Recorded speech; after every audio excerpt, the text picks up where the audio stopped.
Hello student, welcome to R D chemistry. ನನ್ನ ಹೆಸರು Ruben D'Souza. R D sir, crash course series ನ start ಮಾಡಿದ್ದೀನಿ. ಇದು third chapter electrochemistry. ಇದರ ಮೊದಲು ಸಾಲಿಡ್ ಸ್ಟೇಟ್ ಮತ್ತು ಸೊಲ್ಯೂಷನ್ ಕಂಪ್ಲೀಟ್ ಮಾಡಿದ್ದೀನಿ. ನಿಮಗೆ ಇಷ್ಟವಾದಲ್ಲಿ ಆರ್ ಡಿ ಕೆಮಿಸ್ಟ್ರಿ ಯೂಟ್ಯೂಬ್ ಅನ್ನು ಟೆಲಿಗ್ರಾಮ್ ಚಾನೆಲ್ ಸಬ್ಸ್ಕ್ರೈಬ್ ಮಾಡಿ ಸಪೋರ್ಟ್ ಮಾಡಿ. ಹಾಗೇನೆ ನನ್ನ ಯೂಟ್ಯೂಬ್ ಚಾನೆಲ್ ಅಲ್ಲಿ ಪ್ಲೇ ಲಿಸ್ಟ್ ನೋಡುವಾಗ KCT 11th ಸ್ಟ್ಯಾಂಡರ್ಡ್ ಮತ್ತು 12th ಸ್ಟ್ಯಾಂಡರ್ಡ್ 2021 ಸೀರೀಸ್ಗೆ ಆಲ್ರೆಡಿ ಸಿನಾಪ್ಸಿಸ್ ಮತ್ತೆ ಪ್ರೀವಿಯಸ್ ಇಯರ್ ಕ್ವೆಶ್ಚನ್ ಸಾಲ್ವ್ ಮಾಡಿದ್ದೀನಿ. 2014 ಟು 2019 ಮತ್ತೆ 20 ಎಲ್ಲ ಕ್ವೆಶ್ಚನ್ಸ್ ಇದೆ, ಅದನ್ನ ನೋಡ್ಕೊಳ್ಳಿ. ಇಲ್ಲಿ ಬ್ರೀಫ್ ಆಗಿ ಇಂಪಾರ್ಟೆಂಟ್ ಸಿನಾಪ್ಸಿಸ್ ಮತ್ತೆ ಕ್ವೆಶ್ಚನ್ ಡಿಸ್ಕಸ್ ಮಾಡ್ತೀನಿ. Will move on to the electrochemistry chapter now, the synopsis part. How to find out standard cell potential EMF ಅಥವಾ E0 ಸೆಲ್ ಅನ್ನ ಹೇಗೆ ಫೈಂಡ್ ಔಟ್ ಮಾಡ್ತೀರಾ? Whenever they give reduction potential SRP value ಕೊಡುವಾಗ. What you mean SRP? SRP ಅಂದ್ರೆ standard reduction potential. ಅಂದ್ರೆ you have to assume the reduction reactions. Okay, so how to find out? E0 cell is equal to E0 of the cathode minus E0 of the anode. At cathode always reduction takes place, at anode always oxidation takes place. This you have to remember. Okay, whether it is oxidation reduction, ಇಲ್ಲಿ value ಬರೆಯುವಾಗ ಯಾವುದು ಪ್ರಕಾರ ಬರೀಬೇಕು? SRP value ಪ್ರಕಾರ ಬರೀಬೇಕು, ಅವರು ಕೊಟ್ಟಿರ್ತಾರೆ. Okay, what do you mean by reduction? Reduction means gain of electron. What do you mean by oxidation? Oxidation means loss of electron. For example, galvanic cell ಅಲ್ಲಿ zinc is in contact with zinc, then 2 plus, correct alva? Double vertical line with a salt bridge, copper 2 plus becomes copper, correct alva? ಇಲ್ಲೇನಾಗ್ತದೆ? First one remember A, next come ಬರೋದು C, AC. E ಅಂದ್ರೆ anode, okay, and C ಅಂದ್ರೆ cathode, ಕರೆಕ್ಟಾ? ಆದ್ರೆ ಇಲ್ಲಿ deduct ಮಾಡುವಾಗ cathode minus ಮೊದಲು ಬರೀತೀರಾ, ಮತ್ತೆ ಆನೋಡ್ ಬರೀತೀರಾ. ಓಕೆ, ಫಾರ್ ಎಕ್ಸಾಂಪಲ್ Zn ಗೆ E0 value is equal minus 0.76 volt, ಮತ್ತೆ ಕಾಪರಿಗೆ E0 value is equal to plus 0.34 volt. Individual ಆಗಿ ಮೆಟಲ್ಗೆ ಪಾಸಿಟಿವ್ ವ್ಯಾಲ್ಯೂ ಇರ್ಬೋದು ಅಥವಾ ನೆಗೆಟಿವ್ ವ್ಯಾಲ್ಯೂ ಇರ್ಬೋದು, ಆದ್ರೆ E0 cell always a positive quantity. Okay, voltage always a positive quantity. ಏನಾಗ್ತದೆ ಈಗ ನಾವು ಡಿಡಕ್ಟ್ ಮಾಡುವಾಗ 0.34 minus of minus 0.76 is equal to 1.1 volt. ಅಂದ್ರೆ standard EMF of the Daniell cell is equal to 1.1 volt. Clear? ಈಗ zinc ಮಾತ್ರ ಇರುವಾಗ ಅದರ ಈ ಸೆಲ್ ಹೇಗೆ ಫೈಂಡ್ ಔಟ್ ಮಾಡ್ತೀರಾ? You know that zinc undergoes oxidation give Zn2 plus. ಆದ್ರೆ ನಾವು ರಿಡಕ್ಷನ್ ಕಲಿಯುವಾಗ ಹೇಗೆ ಕಲಿತೀವಿ ಅಂದ್ರೆ Zn2 plus plus 2 electron is equal to zinc. ಇದಕ್ಕೆ E0 ವ್ಯಾಲ್ಯೂ ಬರುತ್ತೆ. E0 ವ್ಯಾಲ್ಯೂ ಅಂದ್ರೆ ಇದು SRP ವ್ಯಾಲ್ಯೂ ಬರುತ್ತೆ. Okay, clear? ಇದರ ಪ್ರಕಾರ ಸಾಲ್ವ್ ಮಾಡಬೇಕು. ಅದಕ್ಕೆ ಯಾವ ಇಕ್ವೇಶನ್ ಬೇಕು? ನರ್ಸ್ಟ್ ಇಕ್ವೇಶನ್ ಬೇಕು. ನರ್ಸ್ಟ್ ಇಕ್ವೇಶನ್ ಯಾವುದು? E is equal to E0 cell. E0 cell ಒಂದು ಫಿಕ್ಸ್ಡ್ ಆಗಿರುತ್ತೆ, ಕರೆಕ್ಟಾ? E0 of zinc is equal to minus 0.76 ಇರುತ್ತೆ, minus 2.303 RT divided by NF. N ಅಂದ್ರೆ ಎಷ್ಟು? Number electron gain. Okay, F stand for Faraday's constant. Log 1 divided by metal ion concentration. For example, 1 divided by zinc 2 plus concentration. Correct? ಆದರೆ 2.303 RT divided by F ಇದೆ ಅಲ್ವಾ? R is equal to 8.314. Correct ಅಲ್ವಾ? Temperature, let me take it as 25 degree 298 Kelvin. Thermodynamic condition. Faraday constant ಗೊತ್ತಿದೆ ಅಲ್ವಾ? 96,500 ಕೂಲಂ. ಇದನ್ನೆಲ್ಲ ಒಟ್ಟಿಗೆ ಹಾಕಿ ಬರೆಯುವಾಗ ಎಷ್ಟು ಬರುತ್ತೆ? 0.0591 ಬರುತ್ತೆ, right? So you can also simplify like this. Clear? And divided by n here, okay, in the equation. Clear? ಈಗ anode ಮತ್ತೆ ಕ್ಯಾಥೋಡ್ ಎರಡು ಕೂಡ ಇರುವಾಗ ಹೇಗೆ ನರ್ಸ್ಟ್ ಇಕ್ವೇಶನ್ ಬರೀತೀರಾ? ನಮ್ಗೇನ್ ಬೇಕು? ನಮ್ಗೆ ಬೇಕು EMF ದಿಸ್ ಸೆಲ್. ಸಿಂಗಲ್ ಎಲೆಕ್ಟ್ರೋಡ್ಗೆ ಬೇಡ. ಆಗ ಯಾವ formula? Same Nernst equation. E cell is equal E0 cell. E0 cell ಹೇಗೆ ಫೈಂಡ್ ಔಟ್ ಮಾಡ್ತೀರಾ? E0 cell is equal to E0 of cathode minus E0 of the anode. ಅದು fixed ಇರುತ್ತೆ. Then 0.0591 divided by n, log product ion divided by reactant concentration. For example, A plus B giving a C plus D. ಹೇಗೆ ಬರೀತೀರಾ? log of product C concentration T concentration divided by A concentration to B concentration. ನೆನಪಿದ್ಯಾ? equilibrium chapter ಅಲ್ಲಿ equilibrium constant ಬರೆದಾಗಿದೆ. ಅಥವಾ log anode ion concentration divided by cathode ion concentration. For example, ನಾವು ಹೀಗೆ ಬರೆಯುವಾಗ zinc in contact zinc 2 plus, correct, and copper 2 plus in contact with the copper, correct? ಇದು anode ಮತ್ತೆ ಇದು cathode ಅಲ್ವಾ? ಇದು ಆನೋಡ್ ಮತ್ತೆ ಇದು ಕ್ಯಾಥೋಡ್, ಕರೆಕ್ಟ್ ಅಲ್ವಾ? ಹಾಗಾದ್ರೆ ಲಾಗ್ ಯಾವುದು ಬರೀತೀರಾ? ಆನೋಡ್ ಬದಲು ಬರೀಬೇಕು. Zinc 2 plus concentration divided by cathode copper 2 plus concentration ಬರೀಬೇಕು. ಕ್ಲಿಯರ್ ಆಯ್ತಾ? Right. N stand for number electron loss. ಇಲ್ಲಿ 2 ಇದೆ ಮತ್ತೆ ಇಲ್ಲಿ 2 ಇದೆ, so n is equal to L in this case, right? So you remember all this kind of formula, right? See, formula list ಅನ್ನ ಒಂದು separate ಆಗಿ tricks ಅಲ್ಲಿ ಎಲ್ಲವನ್ನು ಎಕ್ಸ್ಪ್ಲೈನ್ ಮಾಡಿದ್ದೀನಿ. ಪ್ಲೇ ಲಿಸ್ಟ್ ಟ್ರಿಕ್ ಅಲ್ಲಿ ನೋಡ್ಕೊಳ್ಳಿ.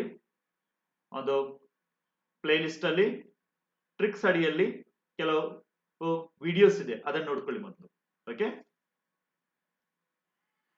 ಸಪೋಸ್ ರಿಯಾಕ್ಷನ್ ಇಕ್ವಿಲಿಬ್ರಿಯಂ ಬರುವಾಗ ಏನಾಗ್ತಾ ಇದೆ? ಇಕ್ವಿಲಿಬ್ರಿಯಂ ಬರುವಾಗ ಕರೆಂಟ್ ಪಾಸ್ ಆಗಲ್ಲ, ಆಗ ಈ ಸೆಲ್ ಏನಾಗುತ್ತೆ? 0 ಆಗುತ್ತೆ. ಓಕೆ, ಆಗ new derivation get E not cell is equal to 2.303 RT divided by NF into log Kc ಬರುತ್ತೆ, ಕರೆಕ್ಟಾ? ಅಥವಾ 0.0591 divided by log Kc. This is the relation between E naught cell and the Kc, equilibrium constant. Kc known as the equilibrium constant. Clear ಆಯ್ತಾ? Right? Now how to find out maximum electrical work obtainable from the electrochemical cell ಅಥವಾ Gibbs free energy ಏನು ಹೇಗೆ calculate ಮಾಡ್ತೀರಾ? Gibbs free ಎನರ್ಜಿಯನ್ನ ಹೇಗೆ calculate ಮಾಡ್ತೀರಾ? Gibbs free energy ಅಂದ್ರೆ delta G not. It the maximum amount of energy required to do the useful work. There is a formula, delta G naught is equal to minus NF E naught cell. ಅಥವಾ first year ಅಲ್ಲಿ equilibrium chapter ಅಲ್ಲಿ ಅಥವಾ thermodynamics ಅಲ್ಲಿ ಕಲ್ತಿದ್ದೀರಾ. Delta G naught is also equal to minus 2.303 RT log Kc, ಕರೆಕ್ಟಾ? If they give E naught cell, you can make it the first equation. If they give in terms of log Kc, you can make it the second equation. Clear ಆಯ್ತಾ? Now how to calculate pH of the hydrogen electrode? You must have studied SHE, standard hydrogen electrode. ಈಗ presently reduce syllabus ಅಲ್ಲಿ, ಹೊಸ syllabus ಅಲ್ಲಿ ಇದಿಲ್ಲ, but very important one. ಒಂದು equation ಇಟ್ಕೊಂಡ್ರೆ ಸಾಕು. Okay, so what equation to remember? E of the SHE, okay, standard hydrogen electrode, ಅದರ formula minus 0.0591 into P H value. ಏನು ಪಿ ಎಚ್ ವ್ಯಾಲ್ಯೂ ಕೊಡ್ತಾರೆ ಅದಕ್ಕೆ ಮಲ್ಟಿಪ್ಲೈ ಮಾಡುದು, ಅದಕ್ಕೆ ವ್ಯಾಲ್ಯೂ ಕೊಡುತ್ತೆ, ಈ ವ್ಯಾಲ್ಯೂ ಕೊಡುತ್ತೆ. Okay, simple one. Okay, derivation not required. Solutions also can conduct electricity, correct? Pure water does not conduct electricity, but some electrolyte dissolved in water can conduct electricity. So therefore we are going to learn resistance, resistivity, conductance and conductivity. But for that we require some formula list here.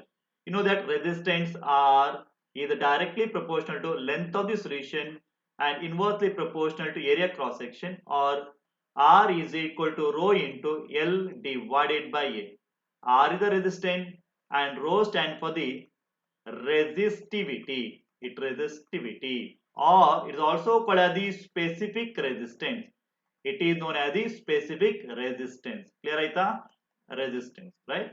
Conductance ಹೇಗೆ find out ಮಾಡ್ತೀರಾ? It is the reciprocal of the resistance, conductance, or 1 divided by R ಗೊತ್ತಿದೆ, rho into L divided by A, correct ಅಲ್ವಾ? ಅಥವಾ 1 by rho into A divided by L, ಅಥವಾ G star is equal to 1 by rho kappa K ಬರೀತೀನಿ, and this is written as A divided by L. Also remember student, L divided by A, length of the, okay, length between the two electrodes divided by area of cross section of the electrode is known as the cell constant in for conductivity cell. ಆಯ್ತಾ? ಇದನ್ನು ಏನು ಹೇಳ್ತಾರೆ? ಇದನ್ನು G star ಅಂತ ಕೂಡ ಬರೀತಾರೆ. Okay, sorry, this is a G is equal to kappa K into A by L, ಅಥವಾ G star andre L divided by A. Clear? Now we'll see the specific resistance or resistivity. ಈ first equation ಅನ್ನೇ change ಮಾಡಿ ಬರ್ತಿದ್ದಾರೆ. So rho is equal to R into A divided by L, either small letter A or capital letter A. Okay, one in the same, right? What is specific conductivity? Specific conductivity kappa K is equal to 1 by rho. Rho andre enu? Rho andre resistivity. Resistivity. Okay. And K is a conductivity of specific conductivity. Next formula, molar conductance hege find out ಮಾಡ್ತೀರಾ? Molar conductance is equal to lambda m is equal to kappa K into 1000 divided by molarity, or ನಿಮ್ಮ syllabus ಅಲ್ಲಿ ಇದೆ lambda m is equal to K into 1000 divided by the concentration of the solution. Clear? Right? Now, we have got cell constant. Cell constant ನೋಡಿ ಈಗ G star is equal to 1 by G into K, ಅಥವಾ there are different ways are ಹೇಗೆ ಬರೆಯುವುದು? G star is also equal to 1 by G ಅಂದ್ರೇನು? 1 by G is nothing but R ಅಲ್ವಾ? Or G is equal to 1 by R, correct ಅಲ್ವಾ? Conductance ಮತ್ತೆ resistance reciprocal ಅಲ್ವಾ? into K ಬರೆಯಬಹುದು, ಅಥವಾ G star is equal to RK. Golden star Rajkumar, correct ಅಲ್ವಾ? Right? You can remember this easily. We have the molar conductivity lambda m, correct? Solution ಅನ್ನ dilute ಮಾಡ್ತಾ ಹೋದಾಗೆ finally ಏನಿ ಬರುತ್ತೆ ನಮಗೆ? ಆ molar conductivity ಏನಿದೆ ಅದಕ್ಕೆ molar conductivity at infinite dilution ಹೇಳ್ತೀವಿ, ಅಥವಾ 0 to concentration ಹೇಳ್ತೀವಿ. So there is a relation between lambda m ಮತ್ತೆ lambda m, 0 or infinity is equal to lambda m is equal to lambda m infinity of 0 minus a constant and square root of c. ಇಲ್ಲಿ ಏನು ಕೊಟ್ಟಿದ್ದಾರೆ? C to the power half ಕೊಟ್ಟಿದ್ದಾರೆ. One in the same. But for weak electrolyte ನಮಗೆ lambda m not find out ಮಾಡಲಿಕ್ಕೆ ಆಗಲ್ಲ.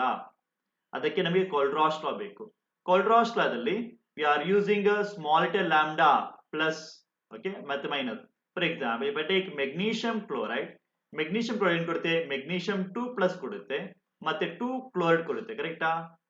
I want to find out lambda m 0 of the magnesium chloride. ಹೇಗೆ ಬರೀತೀನಿ ನಾನು? So small letter lambda for magnesium 2 plus, it is ionic conductor ion at infinite dilution, plus lambda infinity for chloride ion, but chloride ion ಎಷ್ಟಿದೆ? 2 ಸಲ ಇದೆ, ಕರೆಕ್ಟಾ? So but these values are given, lambda values, small lambda values are given, you just add or multiply. Okay, clear? ಈಗ weak electrolyte ಗೆ, weak acid ಗೆ ಮತ್ತೆ weak base ಗೆ dissociation find out ಮಾಡ್ಲಿಕ್ಕೆ ಆಗುತ್ತಾ? ಫಸ್ಟ್ ಇಯರ್ ಇಕ್ವಿಲಿಬ್ರಿಯಂ ಚಾಪ್ಟರ್ ಕಲ್ತಿದ್ದೀರಾ, ಅಥವಾ degree of dissociation find out ಮಾಡ್ಲಿಕ್ಕೆ ಆಗುತ್ತಾ? ಸೊ ಆಗುತ್ತೆ. So degree of dissociation alpha is equal to lambda m divided by lambda m 0 ಅಥವಾ infinity, or we have remember this from the equilibrium chapter's formula, Ka, the dissociation constant of the acid. Dissociation constant of the acid is equal to C alpha square divided by 1 minus alpha. Clear? ಅಥವಾ ಈ alpha ನನ್ನ ಇಲ್ಲಿ substitute ಮಾಡಬಹುದು. Okay, you can remember either this one or this one. This is easy to remember. C alpha square divided by 1 minus alpha. Okay, because alpha can be easily calculated, right? So student, let us solve some problems. I'm going to solve a very important few problems, but most of the problems are solved in my previous videos. This since it's a crash course, briefly I'm going to explain. Okay, you can check the playlist for KCT 11th standard and KCT 12th standard. Okay, so let us we'll solve this problem now. The equilibrium constant Kc, correct alva? You have to calculate. E naught cell is given, and they are given, this is as, okay, shortcut for 2.03 RT dou F is equal to 0.0591, correct alva? No. So what is the formula? E naught cell is equal to 0.0591 divided by n log Kc, correct alva? E naught cell ಕೊಟ್ಟಿದ್ದಾರೆ 0.0295 ಕೊಟ್ಟಿದ್ದಾರೆ is equal to 0.0591 divided by n value. n value ಗೆ find out ಮಾಡ್ತೀರಾ? ನೋಡಿ ಅಲ್ಲಿ ಒಂದು equation ನೋಡಿ, a gives a2 plus, ಕರೆಕ್ಟಾ? A 0 state ಇದೆ, 0 ದಿಂದ +2 ಆಗಿದೆ, ಹಾಗಾದ್ರೆ ಎಷ್ಟು ಎಲೆಕ್ಟ್ರಾನ್ ಲಾಸ್ ಆಯಿತು? 2 ಆಯಿತು. So n is equal to 2. Okay, either you can see anode reaction or you can see cathode reaction into log Kc, correct ಅಲ್ವಾ? ಸೊ ಇದನ್ನ log Kc ಮಾಡುವಾಗ ಎಷ್ಟು ಬರುತ್ತೆ? 1 ಬರುತ್ತೆ. ಇದು log of which value is equal to 1? ನಿಮಗೆ ಗೊತ್ತಿದ್ದ ಪ್ರಕಾರ log 10 ಅಂದ್ರೆ is equal to 1, ಕರೆಕ್ಟ್ ಅಲ್ವಾ? ಹಾಗಾದ್ರೆ Kc is equal to ಎಷ್ಟಾಗಬೇಕು? 10 ಆಗಬೇಕು, ಕರೆಕ್ಟ್ ಅಲ್ವಾ? See student, I have explained how to remember, how to solve, what is the trick to remember log and anti-log. Those videos are also there. If you see the previous year NEET and JEE practice paper, ಅದನ್ನು ಕೂಡ ಒಂದು play list ಅಲ್ಲಿ ಹಾಕಿದ್ದೀನಿ. Okay right. So ಇಲ್ಲಿ answer ಯಾವ್ದಾಗಾದ್ರೆ first one is the answer. Next question, equilibrium constant of the reaction is Kc ಕೊಟ್ಟಿದ್ದಾರೆ, ಎಷ್ಟು ಕೊಟ್ಟಿದ್ದಾರೆ? 0.008 ಕೊಟ್ಟಿದ್ದಾರೆ. ಟೆಂಪರೇಚರ್ ಕೊಟ್ಟಿದ್ದಾರೆ 298 ಕೆಲ್ವಿನ್ ಕೊಟ್ಟಿದ್ದಾರೆ, ಕರೆಕ್ಟ್ ಅಲ್ವಾ? ಸ್ಟ್ಯಾಂಡರ್ಡ್ ಫ್ರೀ ಚೇಂಜ್ ಕ್ಯಾಲ್ಕುಲೇಟ್ ಮಾಡಬೇಕು ಅಂದ್ರೆ delta G not find out ಮಾಡಿ. ಹೇಗೆ ಮಾಡಬೇಕು? ಇದೆರಡು ಕನೆಕ್ಷನ್ ಏನು?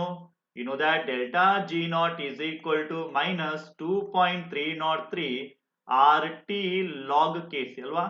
RT log Kc ಅಂದ್ರೆ -2.303 R ವ್ಯಾಲ್ಯೂ ಗೊತ್ತಿದೆ. ಇಲ್ಲಿ ನೋಡಿ ಯೂನಿಟ್ಸ್ ಅಲ್ಲಿ ಯಾವ್ದ್ರಲ್ಲಿ ಇದೆ? SI ಯೂನಿಟ್ ಅಲ್ಲಿ ಇದೆ, ಕಿಲೋ ಜೌಲ್ಸ್ ಅಲ್ಲಿ, ಅಂದ್ರೆ ಜೌಲ್ಸ್ ಅಲ್ಲಿ ಇದ್ರೆ 8.314 joule per kilometre per mole use ಮಾಡಬೇಕು ಇಂಟು 298 ಇಂಟು ಲಾಗ್ ಆಫ್ ಇದನ್ನ ಹೇಗೆ ಬರೀಬಹುದು? 0.08 ಅನ್ನ 8 ಇಂಟು 10 ಪವರ್ -3 ಬರೀಬಹುದು, ಕರೆಕ್ಟಾ? ಸೊ 8 ಇಂಟು 10 ಪವರ್ -3, ಕರೆಕ್ಟ್ ಅಲ್ವಾ? ಇಲ್ಲಿ ಲಾಗ್ 8 ಇಂಟು 10 ಪವರ್ -3 ಹೇಗೆ ಸ್ಪ್ಲಿಟ್ ಮಾಡ್ತೀರಾ?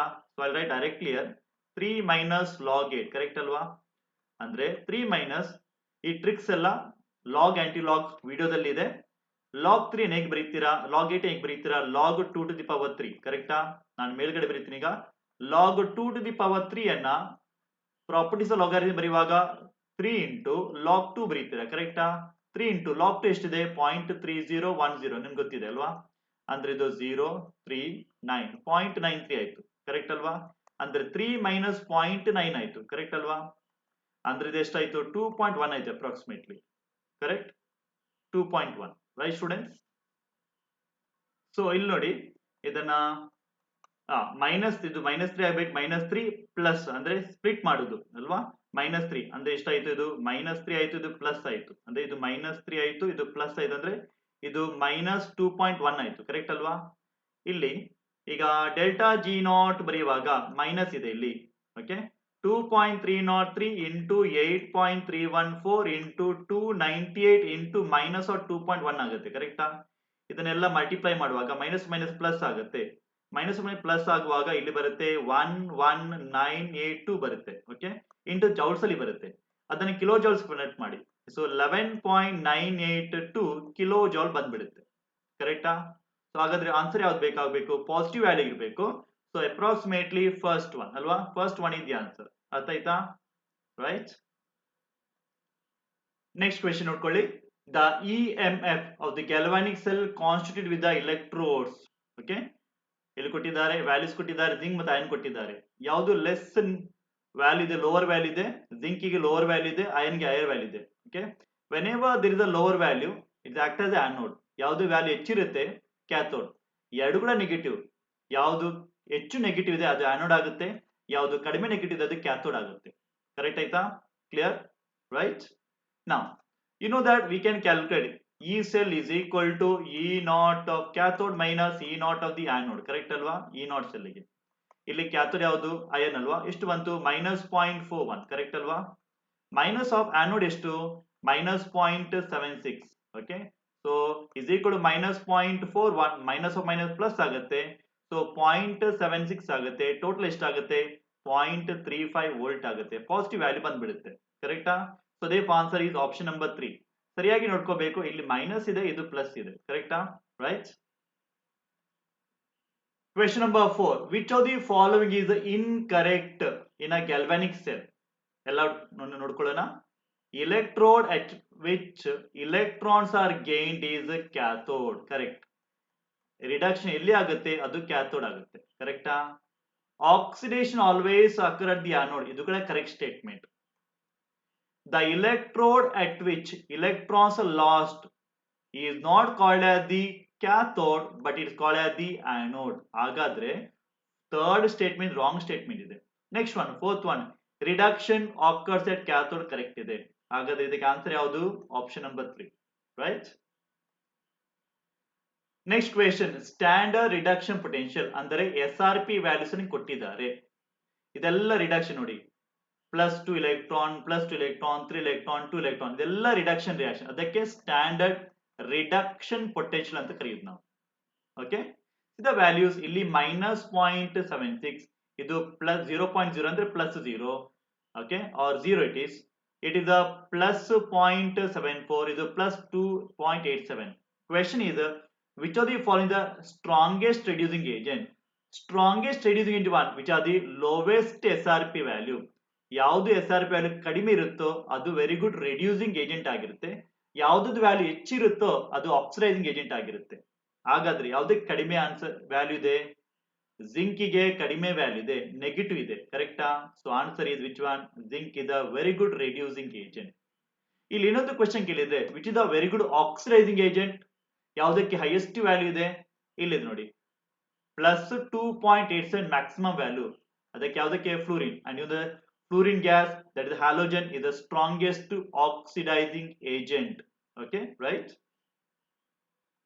Question number 6, which of the following is not a conductor of electricity? ಯಾವುದು ಎಲೆಕ್ಟ್ರಿಸಿಟಿಯನ್ನು ಕಂಡಕ್ಟ್ ಮಾಡಲ್ಲ? Solid sodium chloride, copper, fused sodium chloride, fused ಅಂದ್ರೆ molten ಆಗಿರೋದು, ಮೋಲ್ಟನ್ ಅಂದ್ರೆ ಲಿಕ್ವಿಡ್ ಫಾರ್ಮ್ ಅಲ್ಲಿ ಇರುತ್ತೆ. ಓಕೆ, ಬ್ರೈನ್ ಅಂದ್ರೆ sodium chloride aqueous solution, okay, ನೀರಲ್ಲಿ ಕರಗಿಸಿದ್ದು ಬ್ರೈನ್ ಅಂದ್ರೆ. Okay, so copper you know that can conduct electricity. Okay, in case of fused sodium chloride, Na plus and Cl minus are far away from each other, they can conduct electricity. Brine solution ಏನಾಗುತ್ತೆ? Sodium plus ಅಂದ್ರೆ Cl minus ದೂರ ದೂರ ಇರುತ್ತೆ, can conduct electricity. Ions can conduct electricity. ಇಲ್ಲಿ ನೋಡಿ, pure solid sodium chloride ಏನಾಗುತ್ತೆ? Sodium ಮತ್ತೆ chloride ಒಟ್ಟಿಗೆ ಇರುತ್ತೆ, ಅದು ಮೂವ್ ಆಗಲ್ಲ. ಮೂವ್ ಆಗದಿದ್ರೆ, ಅಯಾನ್ಸ್ ಮೂವ್ ಆಗದ್ರೆ ಎಲೆಕ್ಟ್ರಿಸಿಟಿ ಪ್ರೊಡ್ಯೂಸ್ ಮಾಡ್ಲಿಕ್ಕೆ ಆಗಲ್ಲ. Therefore answer is option number 1. First one is the answer here. Clear? Next question ನೋಡ್ಕೊಳ್ಳೋಣ. For a cell reaction involving 2 electron chain, 2 electron chain ಅಂದ್ರೆ n value is equal to E0 cell ಕೊಟ್ಟಿದ್ದಾರೆ 0.3 volt, temperature ಕೊಟ್ಟಿದ್ದಾರೆ 25 degree, equilibrium constant ಅನ್ನು calculate ಮಾಡಬೇಕು. Equilibrium constant ಅಂದ್ರೆ Kc, ಕರೆಕ್ಟಾ? E0 cell ಮತ್ತೆ Kc ಗೆ ಏನು ರಿಲೇಶನ್ಶಿಪ್ ಇದೆ? We have E0 cell is equal to 0.0591 divided by n log Kc, correct ಅಲ್ವಾ? ಸೊ E0 cell ಕೊಟ್ಟಿದ್ದಾರೆ 0.3, 0.0591 divided by n is equal to 2 ಕೊಟ್ಟಿದ್ದಾರೆ, log Kc, ಕರೆಕ್ಟಾ? So log Kc find out ಮಾಡುವಾಗ ಎಷ್ಟು ಬರುತ್ತೆ? ಅಪ್ರಾಕ್ಸಿಮೇಟ್ಲಿ 10 ಬರುತ್ತೆ. Okay, ನಾವು ಅಥವಾ log Kc is equal to 10 ಅಂತ ತಿಳ್ಕೊಳ್ಳೋಣ. log of which value is equal to 10 ಕೊಡುತ್ತೆ? you know that log of 10 to the power 10 ಇಟ್ಕೊಂಡ್ರೆ ಮಾತ್ರ 10 ಬರುತ್ತೆ, ಕರೆಕ್ಟ್ ಅಲ್ವಾ? ಇದೇಕ್ ಮಾಡ್ತೀರಾ ಅಂದ್ರೆ 10 into log 10, ಕರೆಕ್ಟ್ ಅಲ್ವಾ? ಓಕೆ, log 10 ಅಂದ್ರೆ ಎಷ್ಟು? log 10 ಅಂದ್ರೆ 1 ಅಲ್ವಾ? 10 into 1 ಅಂದ್ರೆ ಎಷ್ಟಾಗುತ್ತೆ? 10 ಆಗುತ್ತೆ. ಆದ್ರೆ Kc ವ್ಯಾಲ್ಯೂ ಎಷ್ಟಾಗುತ್ತೆ? Kc value 10 to the power 10 ಆಗುತ್ತೆ, ಕರೆಕ್ಟಾ? ಯಾವುದು answer? Option number 4th one, correct ಅಲ್ವಾ? Right. These questions are tricky questions today, not straightforward questions, generally asked in NEET and JEE exams. Okay, but in 2019 they asked this question. Okay, right? Now see here, E0 value of manganese from +7 to +2 state ಗೆ ಕೊಟ್ಟಿದ್ದಾರೆ 1.5 ಅಂತ, ಅಂದ್ರೆ ಇದು reduction potential SRP value. +7 ಇದ್ದದ್ದು +2 ಆಗುತ್ತೆ, ಕರೆಕ್ಟಾ? ಮತ್ತೆ +4 same manganese +4 ಇದ್ದದ್ದು +2 ಆಗುತ್ತೆ, 1.2 ಕೊಟ್ಟಿದ್ದಾರೆ. ಈಗ ಕ್ವೆಶ್ಚನ್ ಏನಂದ್ರೆ +7 ಇಂದ +4 ಮಾಡಬೇಕಿದ್ರೆ ಅದರ E0 ವ್ಯಾಲ್ಯೂ ಎಷ್ಟು, SRP ವ್ಯಾಲ್ಯೂ ಫೈಂಡ್ ಔಟ್ ಮಾಡಬೇಕು. ಇಲ್ಲಿ ಆನೋಡ್ ಮತ್ತೆ ಕ್ಯಾಥೋಡ್ ಅನ್ನ ತೆಗೆದುಕೊಳ್ಳಕ್ಕೆ ಆಗಲ್ಲ, ಇದು ಆನೋಡ್ ಕ್ಯಾಥೋಡ್ ಅಲ್ಲ, ಬೇರೆ ಬೇರೆ ಆಕ್ಸಿಡೇಷನ್ ಸ್ಟೇಟ್ಗೆ ಬೇರೆ ಬೇರೆ SRP ವ್ಯಾಲ್ಯೂ ಇರುತ್ತೆ, ಅದನ್ನು ಫೈಂಡ್ ಔಟ್ ಮಾಡಬೇಕು. ಮ್ಯಾಂಗನೀಸ್ ಇದು ಮ್ಯಾಕ್ಸಿಮಮ್ ಆಕ್ಸಿಡೇಷನ್ ಸ್ಟೇಟ್ ಎಷ್ಟು? +7 ಅಲ್ವಾ? ಅದು ಎಷ್ಟಾಗುತ್ತೆ? ಮ್ಯಾಂಗನೀಸ್ +2 ಆಗುತ್ತೆ, ಇಲ್ಲಿ ಕೊಟ್ಟಿದ್ದಾರೆ, ಕರೆಕ್ಟಾ? ಅಂದ್ರೆ ಇದು 5 ಎಲೆಕ್ಟ್ರಾನ್ ತೆಗೆದುಕೊಳ್ಳುವಾಗ ಆಗುತ್ತೆ. ಅದರ E0 ವ್ಯಾಲ್ಯೂ ಕೊಟ್ಟಿದ್ದಾರೆ, ಎಷ್ಟು ಕೊಟ್ಟಿದ್ದಾರೆ? 1.5 ಕೊಟ್ಟಿದ್ದಾರೆ, ಕರೆಕ್ಟಾ? ಸೆಕೆಂಡ್ ಇಕ್ವೇಶನ್ ಕೊಟ್ಟಿದ್ದಾರೆ Mn+4 ಇದ್ದದ್ದು Mn+2 ಆಗುತ್ತೆ, ಅದಕ್ಕೆ ಏನ್ ಮಾಡಬೇಕು, 2 ಎಲೆಕ್ಟ್ರಾನ್ ಹಾಕ್ಬೇಕು. ಕರೆಕ್ಟಾ? ಇ ನಾಟ್ ವ್ಯಾಲ್ಯೂ ಕೊಟ್ಟಿದ್ದಾರೆ ಎಷ್ಟು, 1.2 ಕೊಟ್ಟಿದ್ದಾರೆ. ನೆಕ್ಸ್ಟ್ ಒನ್ ಕೇಳಿದ್ದೇನೆ ಅವರು, ಮ್ಯಾಂಗನೀಸ್ +7 ಇದ್ದದನ್ನ ಮ್ಯಾಂಗನೀಸ್ ಪ್ಲಸ್ ಮಾಡಬೇಕಿದ್ರೆ ಅದರದ ಇ ನಾಟ್ ವ್ಯಾಲ್ಯೂ ಎಷ್ಟು ಇರಬೇಕು, ಮತ್ತೆ ಎಷ್ಟು ಎಲೆಕ್ಟ್ರಾನ್ ಹಾಕ್ಬೇಕು ಇಲ್ಲಿ, 3 ಎಲೆಕ್ಟ್ರಾನ್ ಹಾಕಬೇಕು. ಕರೆಕ್ಟಾ? Okay, we cannot simply add deduct here, we cannot add E not values, voltage ಅನ್ನು ಆಡ್ ಮಾಡ್ಲಿಕ್ಕೆ ಆಗಲ್ಲ. ಅಥವಾ ನಮ್ಗೆ ಏನ್ ಮಾಡ್ಬೇಕು, ಈಗ ಗಿವ್ಸ್ ಫ್ರೀ ಎನರ್ಜಿ ಅಂತ ತಿಳ್ಕೊಳ್ಬಹುದು. ಗಿವ್ಸ್ free energy can be added, can be deducted. ಆಯ್ತಾ? ಇಟ್ ಕ್ಯಾನ್ ಬಿ ಆಡೆಡ್, ಗಿವ್ಸ್ free energy can be added or deducted. ಇಲ್ಲಿ ನೋಡಿ, ಇದರ ಬದಲು ಏನ್ ಬರೀತೀರಾ ಈಗ, ಇದನ್ನ ಡೆಲ್ಟಾ ಜಿ ಅನ್ನ minus N F E not cell ಮಾಡಿ, ಮೈನಸ್ ಫಸ್ಟ್ ಇಕ್ವೇಶನ್ಗೆ ಇಲೆಕ್ಟ್ರಾನ್ಸ್ 5 ಅಲ್ವಾ, ಫ್ಯಾರಡೇಸ್ ದ ಕಾನ್ಸ್ಟೆಂಟ್. ಕರೆಕ್ಟಾ? ಅದನ್ನ ಅಲ್ಲೇ ಇಟ್ಕೊಳ್ಳಿ. ಅಂಡ್ ಇ ನಾಟ್ ವ್ಯಾಲ್ಯೂ ಕೊಟ್ಟಿದ್ದಾರೆ 1.5 ಅಂತ. ಕರೆಕ್ಟಾ? ಇಲ್ಲಿ ಸೆಕೆಂಡಿಗೆ minus N is equal to ಅಲ್ವಾ, F is the constant, E naught ಕೊಟ್ಟಿದ್ದಾರೆ ಎಷ್ಟು ಕೊಟ್ಟಿದ್ದಾರೆ, 1.2 ಕೊಟ್ಟಿದ್ದಾರೆ. ಇಲ್ಲಿ ಬನ್ನಿ, ಥರ್ಡ್ಗೆ ಬನ್ನಿ, -3 3 ಎಲೆಕ್ಟ್ರಾನ್. ಕರೆಕ್ಟಾ? F is the constant anyways, ಅದರ ಇ ನಾಟ್ ವ್ಯಾಲ್ಯೂ ಗೊತ್ತಿಲ್ಲ. ಕರೆಕ್ಟಾ? Right, now to proceed. ಇಲ್ಲಿ ನೋಡಿ, ಓಕೆ, ಮ್ಯಾಂಗನೀಸ್ +7 ಇಂದ ಮ್ಯಾಂಗನೀಸ್ +2 ಬರಬೇಕು. ಕರೆಕ್ಟಾ? ಹೇಗೆ ಬರ್ಬೋದು, ಮ್ಯಾಂಗನೀಸ್ +7 ಅನ್ನ ಮೊದಲು ಮ್ಯಾಂಗನೀಸ್ +4 ಗೆ ಕನ್ವರ್ಟ್ ಮಾಡಿ. ಎಷ್ಟು ಎಲೆಕ್ಟ್ರಾನ್ ಬೇಕು, 3 ಎಲೆಕ್ಟ್ರಾನ್ ಬೇಕು. ಕರೆಕ್ಟಾ? ಈ ಮ್ಯಾಂಗನೀಸ್ +4 ಅನ್ನ ಮ್ಯಾಂಗನೀಸ್ +2 ಗೆ ಮಾಡಿ. ಎಷ್ಟು ಎಲೆಕ್ಟ್ರಾನ್ ಬೇಕು ಇದಕ್ಕೆ, ಇದಕ್ಕೆ 3 ಎಲೆಕ್ಟ್ರಾನ್ ಬೇಕು. ಫಸ್ಟ್ ಇಕ್ವೇಶನ್ ಎಷ್ಟು ಬೇಕು, 5 ಎಲೆಕ್ಟ್ರಾನ್ ಬೇಕು. ಕರೆಕ್ಟಾ? ನೋಡಿ, ಇದು ಪಾತ್ 1, ಇದು ಪಾತ್ 2, ಇದು ಪಾತ್ 3. ನೆನಪಿದ್ಯಾ ಥರ್ಮೋಡೈನಮಿಕ್ಸ್ ಕಲ್ತದ್ದು, ಸ್ಟೇಟ್ ಫಂಕ್ಷನ್ಸ್, ಓಕೆ, ಅಥವಾ ಲಾ ಕಲ್ತದ್ದು.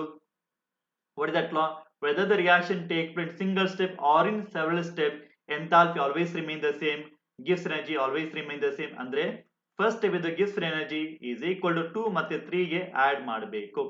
ಕರೆಕ್ಟಾ? 2 ಮತ್ತೆ 3 ಆಡ್ ಮಾಡಬೇಕು. ಕರೆಕ್ಟ್ ಆಯ್ತಾ? ಸೊ ಏನ್ ಮಾಡ್ತೀನಿ ಈಗ, so I'll proceed now. Okay, so I'll write on this side now, I'll write here, this side I'll write down. First one value ನೋಡಿ, -5 ದೊಡ್ಡದು ಇಂಟು 1.5 ಬಂತು. ಕರೆಕ್ಟಾ? ಮತ್ತೆ ಎಫ್ ಇದೆ. ಕರೆಕ್ಟ್ ಅಲ್ವಾ? Is equal to second one ಬಂದದ್ದು -2 F Faraday, ಅದರದು E not value 1.2. ಕರೆಕ್ಟಾ? ಮೈನಸ್ ಆಫ್ ಥರ್ಡ್ ಒನ್ ಗೆ -3 ಬಂತು. ಓಕೆ, ಇದು ಆಡ್ ಮಾಡಿದ್ರು, ಇದು ಈ ಎರಡು ಟರ್ಮ್ ಆಡ್ ಮಾಡ್ಲಿಕ್ಕೆ, ಇಂಟು ಎಫ್, ಅದರದ ಇ ನಾಟ್ ಗೊತ್ತಿಲ್ಲ. ಕರೆಕ್ಟಾ? So Faraday's constant get cancel. Correct ಅಲ್ವಾ? ಸೊ ಇದನ್ನ ರಿಎಂಡ್ ಮಾಡುವಾಗ ಎಷ್ಟು ಬರುತ್ತೆ ಫೈನಲಿ ಅಂದ್ರೆ, ಫೈನಲಿ ಕ್ಯಾಲ್ಕುಲೇಟ್ ಮಾಡುವಾಗ ಎಷ್ಟು ಬರುತ್ತೆ ಅಂದ್ರೆ, E naught is equal to 5.1 divide by 3 ಬರುತ್ತೆ, is equal to 3 1s, correct ಅಲ್ವಾ? Then 2 remains, 7s 21. ಕರೆಕ್ಟಾ? 1.7 ಬರುತ್ತೆ. ಕ್ಲಿಯರ್? ಸೊ ಹಾಗಾದ್ರೆ ಆನ್ಸರ್ ಯಾವ್ದಾಗಬೇಕು, first one is the answer. Clear? First one is the answer, 1.7 volt. Okay, so I'm done with the very important concepts here. For more questions you can refer my other playlist. There I have solved almost all the chapters, previous questions. Okay, clear? If you like the video, please share the video and please do subscribe RD Chemistry. Telegram channel ಅಲ್ಲಿ synopsis questions ಎಲ್ಲ ಇದೆ. So Telegram channel ಅನ್ನು ಕೂಡ subscribe ಮಾಡಿ. Thank you. Have a nice day.